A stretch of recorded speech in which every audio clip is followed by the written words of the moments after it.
kanak-kanak dan remaja itu. Untuk itu kita terus saja bersama dan juga menghubungi Tuan Nadir Muhammad yang juga merupakan pegawai psikologi, kaunselor keluarga LPP KN Negeri Pulau Pinang. Assalamualaikum, selamat pagi Tuan. Assalamualaikum warahmatullahi. Ismail dan Syahidah. Terima kasih bersama kami. Ini persoalan yang penting untuk kita membawakan tentang isu kesihatan mental kanak-kanak dan juga bagaimana media sosial itu juga menjadi katalis kepada kesihatan mental yang akan menjadi bertambah parah sekiranya tidak digunakan dalam satu saja. Menghubungi Dr. Nur Nirwandi Mat Nordin, Pensyarah Kanan Pusat Pengajian Perang Saraf Media dan Informasi Universiti Teknologi Mara UiT. Khabar, selamat pagi Doktor. Baik, Assalamualaikum warahmatullahi wabarakatuh. Waalaikumsalam. Okey, Doktor, kalau kita lihat di bawah pemulih ini, peruntukan fiskal sebanyak 150 bilion ringgit telah pun diumumkan oleh Perdana Menteri semalam. Adakah ini satu jumlah yang dilihat relevan untuk pakej terbaru yang diumumkan dalam membantu rakyat yang terjejas disebabkan oleh pandemik? Saya rasa apa yang dapat dilihat apabila pemulih diumumkan semalam adalah satu berita yang amat mengujakan dan menggembirakan kerana ia menempati apa yang dimahukan oleh rakyat dan tuntutan yang berlaku dan berleka dalam media sosial daripada agensi-agensi berkaitan, daripada ahli-ahli politik, daripada semua lapisan-lapisan masyarakat yang mahukan supaya sesuatu diadakan dan sesuatu dijalankan, dan ini dah dibuktikan dengan pemulih apabila dalam meneruskan agenda Perhentian Rakyat, menyokong perniagaan dan meningkatkan vaksinasi hampir semua harapan-harapan itu dapat dilihat diteruskan dalam program pakej pemulih yang telah dibentangkan.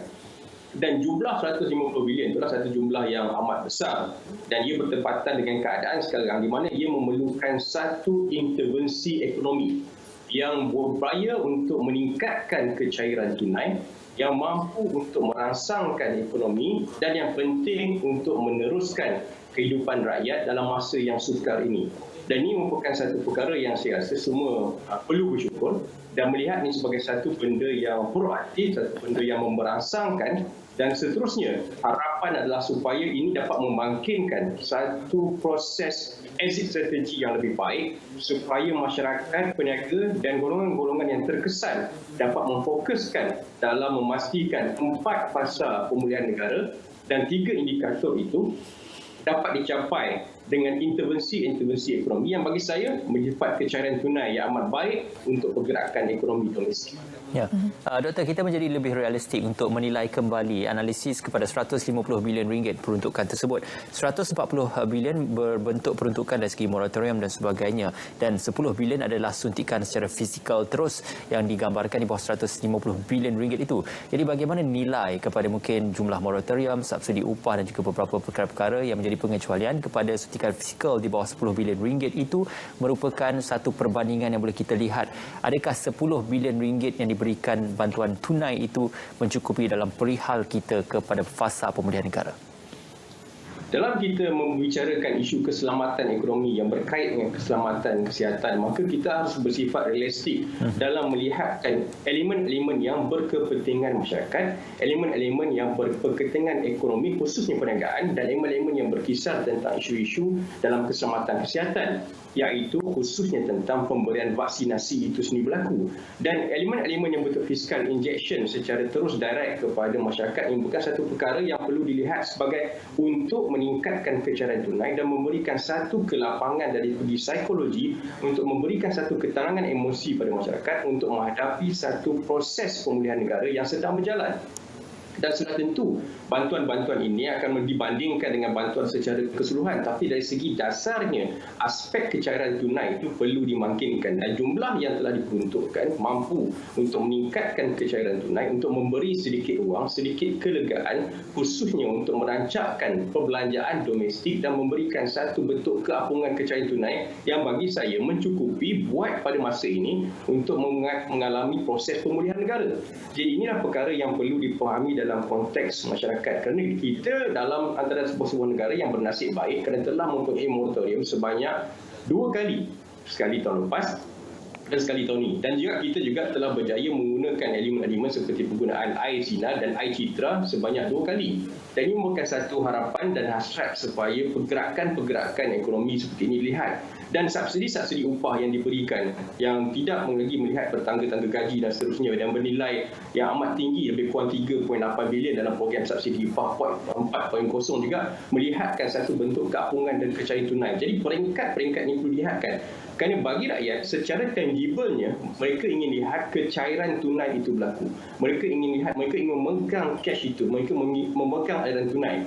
Jadi elemen-elemen yang bersifat tangible, bersifat nyata ini penting supaya injection ataupun sokongan secara imbuhan direct, secara fiskal ini dapat dinikmati secara terus tanpa ada sekatan-sekatan dan membolehkan berlakunya satu bentuk keapungan dan kecairan tunai. Yang penting di samping kerajaan memfokuskan dalam elemen-elemen untuk menyokong perniagaan dan juga memperkembangkan elemen-elemen vaksinasi yang juga dibentangkan dalam program pemulihan pada hari ini.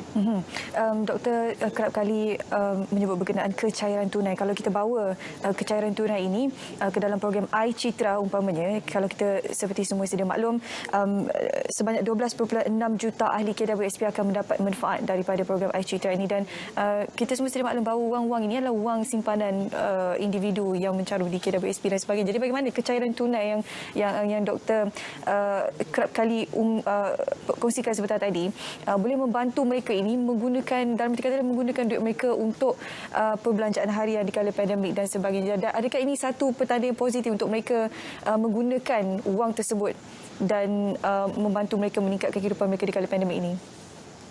Dalam kita menghadapi keselamatan ekonomi, keselamatan kesihatan dalam pandemik COVID-19 dan ancaman Delta variant yang menular di seluruh negara, Indonesia dengan kes 20,000, Australia juga menghadapi peningkatan juga di negara-negara besar seperti Amerika Syarikat, maka inovasi-inovasi yang mengakibatkan satu bentuk kecairan tunai itu perlu diperbanyakkan. Kerana elemen-elemen sokongan yang bentuk intangible yang tidak nyata seperti elemen-elemen penyokong perniagaan, sistem-sistem cukai dan sebagainya, dan elemen-elemen yang untuk memtingkatkan vaksinasi adalah satu bentuk elemen yang tidak dapat dinikmati secara terus oleh masyarakat. Jadi inilah masanya masyarakat mengambil peluang, walaupun itu adalah wang masyarakat itu, wang rakyat itu, wang penduduk Malaysia itu, tetapi ia merupakan satu bentuk inovasi untuk memberikan sedikit keanjalan dan kelegaan dalam proses untuk merancangkan ekonomi domestik dan memberikan sedikit reserve fund supaya kecairan tunai dapat membantu untuk meneruskan kehidupan pada golongan-golongan yang berkemampuan. Mereka boleh menggunakan itu sebagai satu reserve. Bagi golongan yang memerlukan, mereka boleh menggunakan untuk meneruskan kehidupan seharian.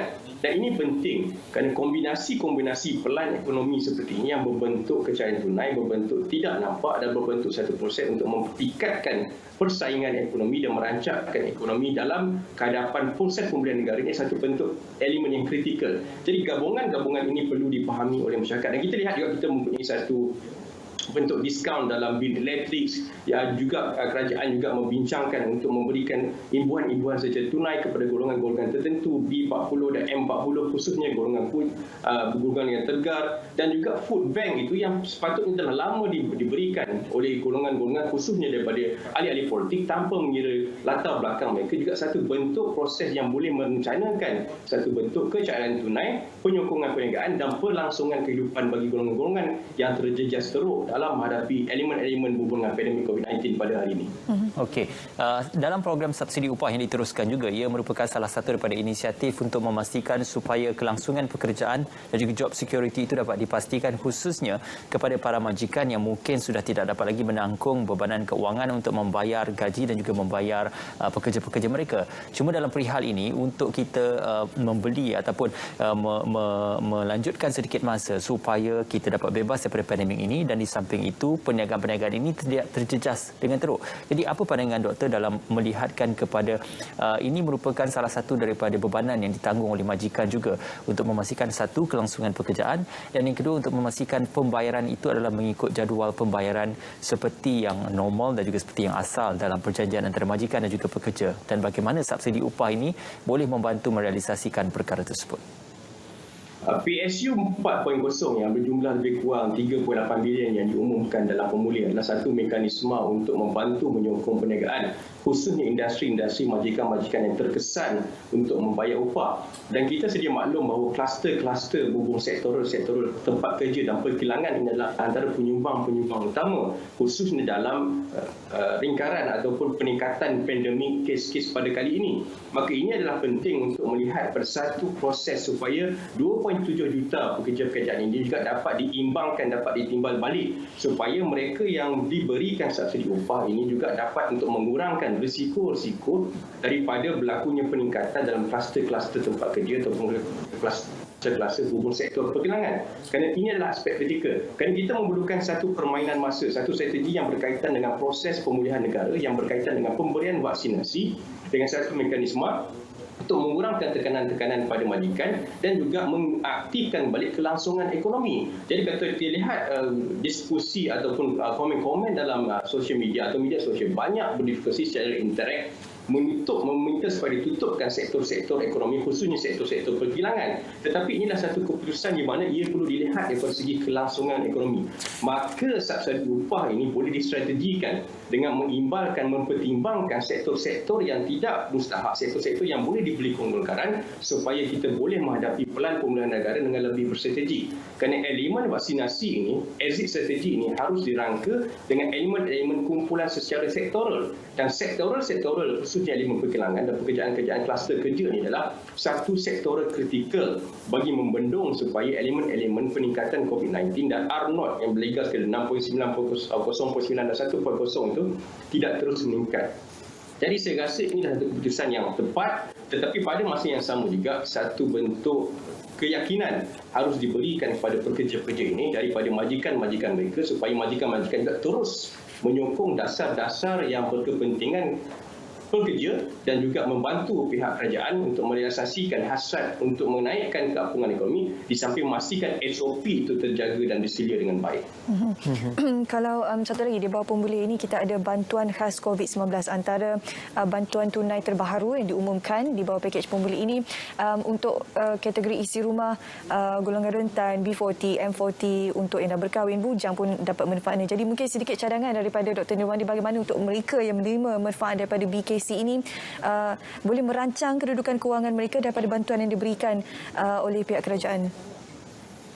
Saya rasa apa yang perlu dilakukan oleh semua orang adalah untuk mempunyai satu kecairan tunai yang mencukupi untuk proses meneruskan kehidupan bagi golongan yang terkesan secara teruk. Dan bagi mereka yang mempunyai satu lebihan kewangan daripada proses pemulihan yang telah diberikan kita menyaksikan proses maka inilah masanya untuk bekerjasama dengan setiap don-don wakil-wakil rakyat ataupun agensi-agensi NGO tertentu untuk membentuk satu bentuk food bank supaya ia dapat diselaraskan dengan lebih serti. Dan RM300,000 yang diberikan kepada wakil-wakil rakyat tanpa mengira kepada pemahaman politik itu satu bentuk yang penting untuk memastikan kecairan tunai dan kebolehan untuk mendapatkan makanan itu dapat distrategikan kerana ini adalah satu mekanisme kebersamaan.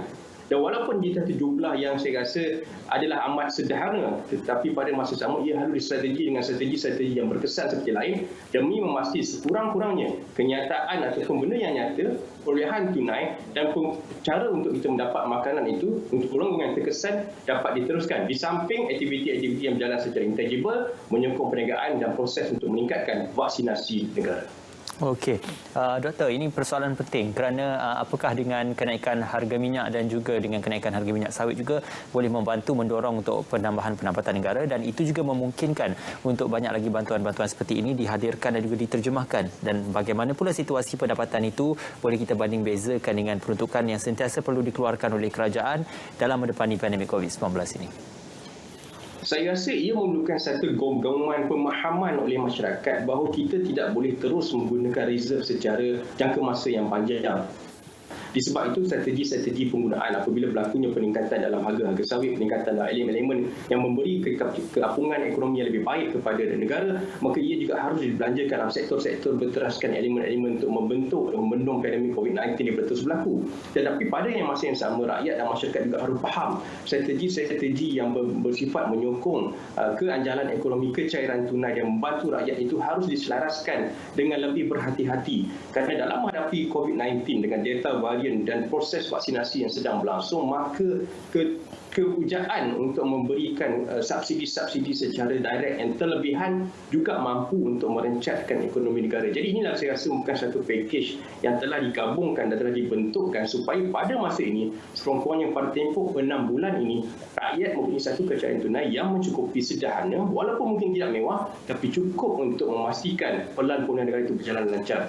Dan insya-Allah sekiranya kita berjaya selepas ini, maka elemen-elemen subsidi, elemen-elemen pendapatan dalam sektoral tertentu dapat dibangunkan semula dan dapat dibangunkan dengan satu sistem ekonomi berkepentingan rakyat dan lebih berbentuk kepada elemen-elemen cukai yang lebih strategik dan juga elemen-elemen bantuan yang boleh dibangunkan, contohnya food bank secara strategik dalam jangka masa panjang dan pembelian ribet-ribet tertentu khusus untuk mereka yang terkesan secara terus dalam pandemik COVID-19 pada hari ini.